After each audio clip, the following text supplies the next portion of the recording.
Update on the sub-battle right now between the Cowboys Report and the Commanders Report with a little over a week to go here. We have narrowly taken the lead over the Commies in subs this month. Let's continue to pull away. Hit that sub button for more free Cowboys YouTube videos each and every single day, multiple times per day here on the channel. We'll talk free agency kind of in depth on today's show. Blogging the Boys and others, including many of you in the comments, have suggested the Cowboys go pursue defensive lineman Calais Campbell. And in general, yeah, I'm in.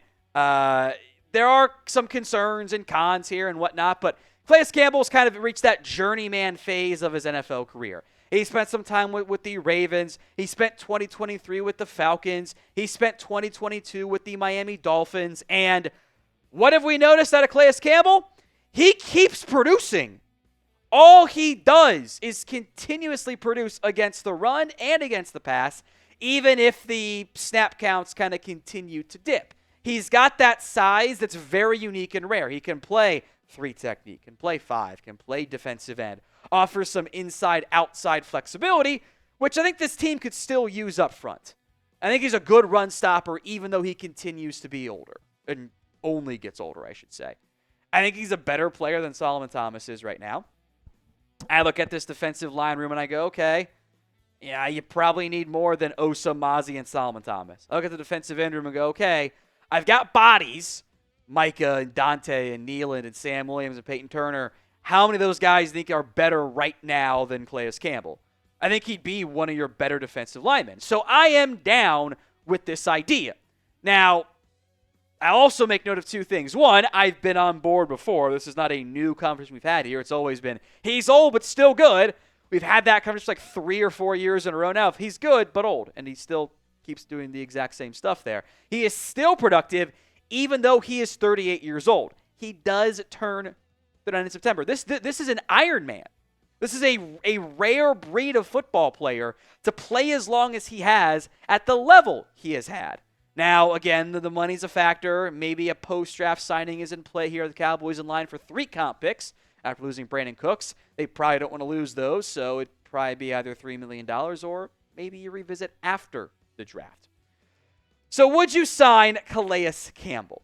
And that could be, maybe it's after the draft, and maybe he wants to wait too even. Why for yes and for no? Let me know in the comments of today's video. It's the pinned comment, actually. So if the ad comes here on YouTube, take advantage of it. Head down there and let me know. Let's move to Asante Samuel Jr. The Athletic, John Machota, mentioning him as a potential top free agent target left for the Cowboys. And like the Calais Campbell conversation, again, I'm intrigued. The Cowboys cornerback room right now, you've brought back Izzy Mukuamu on a very cheap deal. Trayvon Diggs is questionable at best to play week 1. He's probably going to miss some time. Deron Bland is a damn good football player, but beyond Bland, it's, okay, Kalen Carson coming off injury, a down year. Do you trust him? Izzy can be a nickel, but he hasn't played a lot. Kaiir Elam, you're banking on rehabbing the bust prospect. Josh Butler is banged up. He probably isn't going to be ready for week 1 either. Kamon Hall, Andrew Booth. Like, it's not a great group of cornerbacks right now. It's just not. It's thin. It's a thin group of proven talent. Asante Samuel Jr. didn't play a lot last year. He's had some injury stuff. He's had some inconsistencies over the course of his career. Remember the one year when everyone was like, oh, Trayvon Diggs had the most yards in the NFL, which like was only true on PFF and other sites, so do keep that in mind. And then remember how like no one ever talked about that again. Like there was 1 year where people got mad about yards allowed from a national perspective because it was Trayvon Diggs and the Cowboys, and it's never been brought up since then. Asante Samuel was the player of the year after, which, again, he's been inconsistent over the course of his NFL career. But we're also in late March. This is kind of a beggars can't be choosers situation, and when you're available in late March in most cases, the contract's probably not going to be that expensive. So would you sign Asante Samuel Jr.? Go voice your opinion for me in the comments of today's show. S for sign, P for pass. Now, I would have a lot of interest in adding Asante Samuel Jr. to the Cowboys roster because they need cornerback help. They lack the proven commodities right now on the outside and, frankly, in the nickel. Now, over the course of his career, Samuel has mostly played on the outside. but I would argue he has the traits and the skill set to kick inside and play the nickel as well. He just hasn't done it really even dating back to his Florida State days. There's one massive issue here beyond the whole, like, would the Cowboys ever pay for a player in free agency conversation? And that's the length involved here. Samuel's arm length barely cleared 30 inches. And over the last 10-plus years, basically, the Cowboys hate short-armed corners. Really, since Will McClay kind of took control of the drafting with his scouts, of course, they don't like drafting short-armed corners. The shortest is Chidobe Awuzie at 30 5/8 inches. The majority of those guys have way longer arms. That is a huge reason why they never really considered drafting Asante Samuel when they made the bad pick of taking Kelvin Joseph instead. It is a threshold that they use and rarely will break. Sometimes they'll do it for outside guys in UDFAs like a Kaman Hall. Kaiir Elam doesn't have that much longer arms than he's kind of in the Awuzie range. But most of their investments in corner have at least 31-inch arms and almost always 32-inch arms. And given that sometimes I feel like this Cowboys front office, their pro personnel department kind of leans almost too heavily on the draft department for some of their evals, that I think is a pretty big red flag. So we will have plenty of Cowboys draft videos for you here, speaking of that whole draft conversation. Don't miss out. Hit that sub button, youtube.com/@CowboysTV, for more free Cowboys YouTube videos. I want to wrap up today's convo with some talk about Trey Lance. The Cowboys, for now, just have Will Grier behind Dak Prescott. And maybe this team is going to adopt the, it's the old Tom Moore quote. If 18's down, we're effed, and we don't practice effed, so they didn't care about the backup QB because it never would have worked anyway. But you need to have somebody out there. So is there any chance of a return? Like, Stephen Jones made this sound very unlikely early in the offseason. They've since lost Cooper Rush. I don't think they were terribly surprised by that. They could have retained Cooper Rush if they wanted to. That didn't really seem to be a likely pursuit given the not expensive contract Cooper Rush got. And we know the Cowboys want to draft somebody. My big question here is, okay, let's say we get to the draft.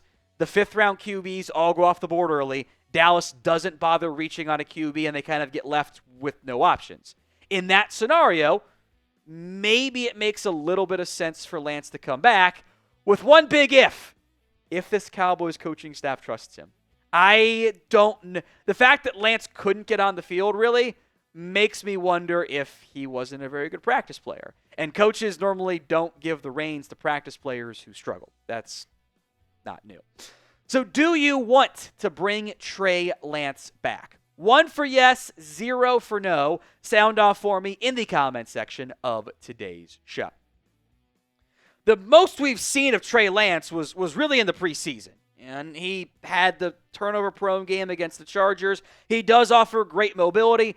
And what is still kind of a weird thing to say out loud, Trey Lance is only 24 years old. He turns 25 in May. He is younger than some of the draft prospects this year. He also has barely played football. Like honestly, the snap counts at North Dakota State were very low. He got the wrong side of the COVID impact there. He hasn't played a lot in the NFL. He needs playing time. I don't think he's going to command much of a market. I don't know who's going to kind of sign him to be a developmental prospect. Like he's kind of stuck in this weird spot where two teams have tried him and both teams said, what